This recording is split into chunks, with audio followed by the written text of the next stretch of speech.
If living a successful life was easy, I'm sure more people would be successful. If just being ambitious was enough, I'm sure all of the broke and perplexed people in the world wouldn't be broke and perplexed.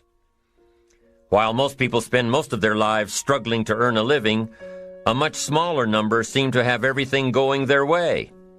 Instead of just earning a living, the smaller group is busily working at building and enjoying a fortune. Everything just seems to work out for them.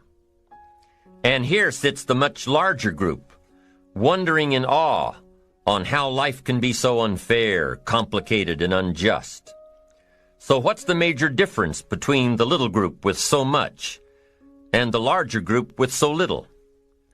Despite all the factors that affect our lives, like the kind of parents we have, the schools we attended, the part of the country we grew up in, none has as much potential power for doing good as the ability to dream.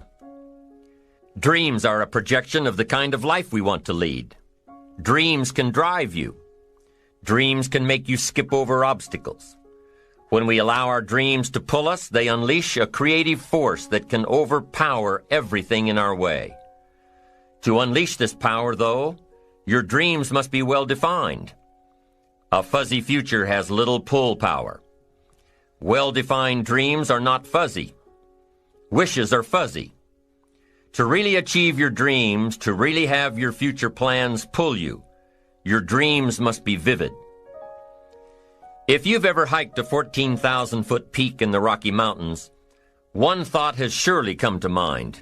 How did the settlers of this country do it? How did they get from the East Coast to the West Coast? By foot. Carrying one day's supply of food and water is hard enough. Can you imagine hauling all of your worldly goods with you? Mile after mile, day after day, month after month? These people had dreams, big ones. They had ambition. They didn't focus on the hardship of getting up the mountain. In their minds, they were already on the other side. Their bodies just hadn't gotten them there yet. Despite all of their pains and struggles, births and deaths along the way, those who made it to the other side had a single vision: to reach the land of continuous sunshine and extraordinary wealth. To start over where anything was possible, where everything was possible. Their dreams were stronger than the obstacles in their way. You've got to be a dreamer.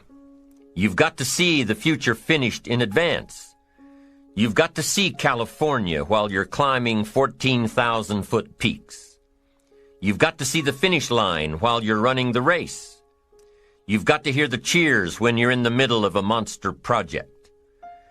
And you've got to be willing to put yourself through the paces of doing the uncomfortable until it becomes comfortable.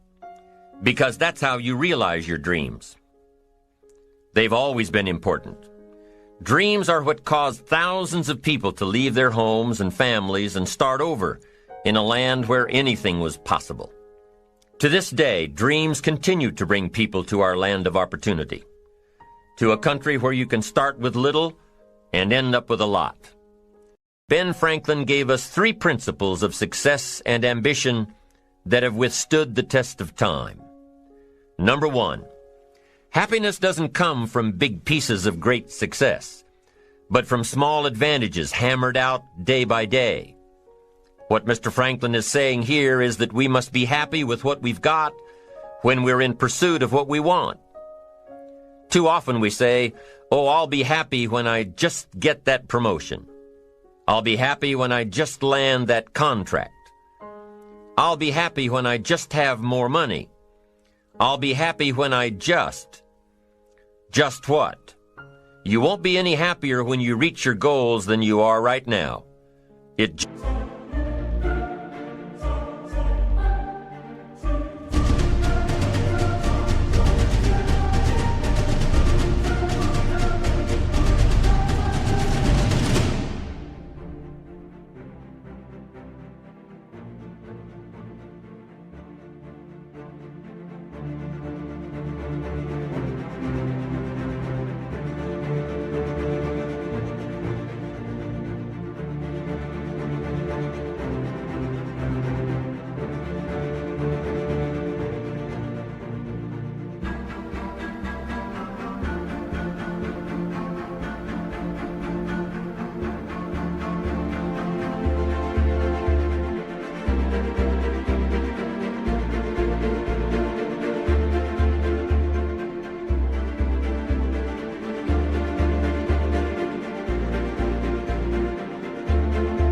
just doesn't work that way.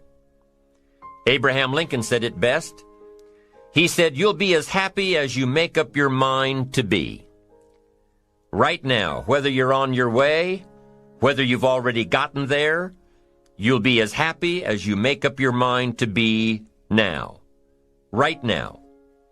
Being happy on the way doesn't mean you can't aim for great things. After all, look at everything Franklin accomplished in his lifetime. It means that big achievements come one small advantage at a time. It means that you've got to enjoy the journey. It means that you must enjoy and take pride in your little accomplishments. It means enjoying who you are becoming in pursuit of your eager desire, every day, every single day. Ben Franklin's second principle said that life is plastic. Within each of us is the power to mold ourselves and mold our environment. It is up to each of us to begin this molding process with a final product in mind. And it is within our power to work it and form it every minute, every day, every month, every year. By using your mind and your abilities and your attitude to work a little each day on molding your life, you'll soon see how magnificent your power is to gain those small advantages each day, the little steps it takes to build up to success. Principle number 3, success is a pleasure. Success is a pleasure. If what you are doing today isn't satisfying, gratifying, guess what? You're really not successful. If you are not fulfilled with what you are doing today, you cannot possibly be successful. It doesn't matter how many worldly possessions you may have, how many cars, how many toys, how much money. If you're not happy with your life as it is, you cannot be successful. Now, I know that success is a relative term. It means different things to different people.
School kid, success may mean a star on top of his latest test.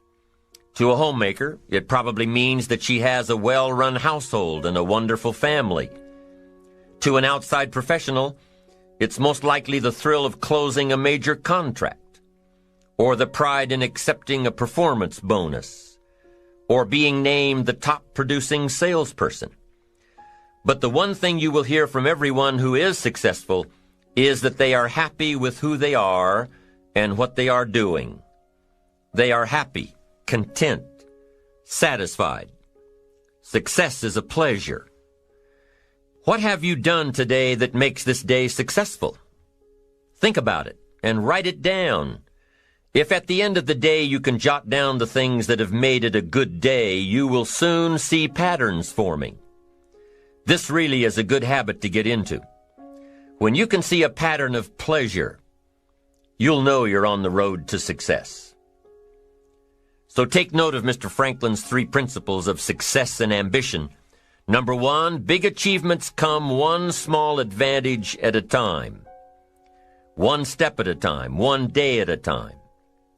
Number 2, you have the power to mold your life, to make it whatever you want, to shape it and reshape it.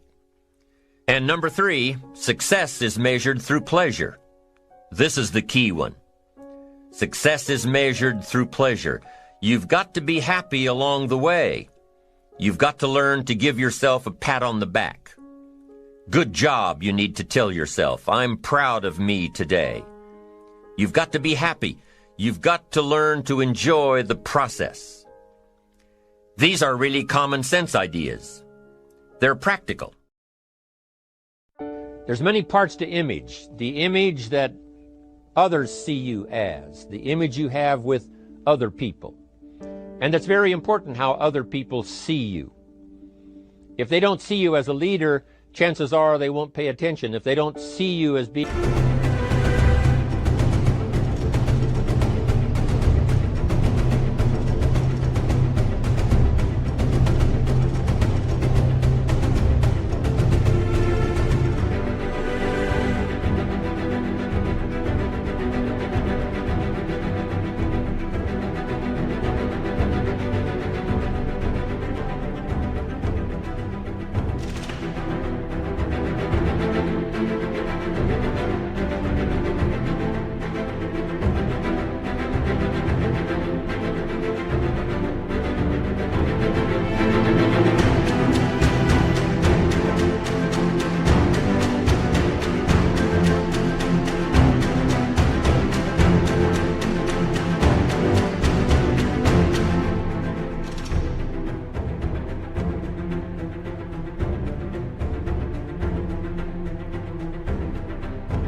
in control, chances are they won't have the trust. If they don't see you as knowing where you're going, what you want to accomplish, they probably won't follow. But if people can see you, if you have the image of someone that's in charge, in control of your life, your future, your destiny, in control of the situation, if they see that, that kind of image is powerful. It helps to win the day. It attracts other people. People want to be around people that are in control, that are powerful, but they know how to use their power.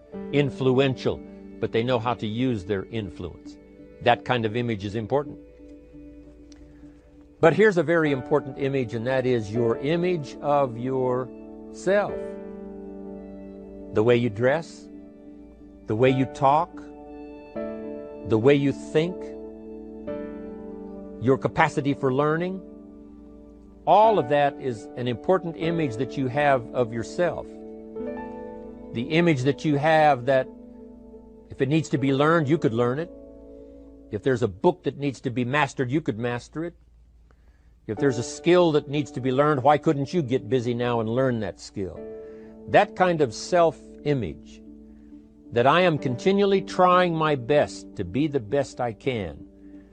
Because one of the most important places you have to look is into the future, yes. You got to look into the past, yes. You've got to look around, yes. But one of the most important places you have to look is in the mirror. You know, how I appear to other people, that's important. But how I appear to myself is the ultimate importance. That kind of image, to where you'll develop the self-confidence, you'll develop the self-reliance.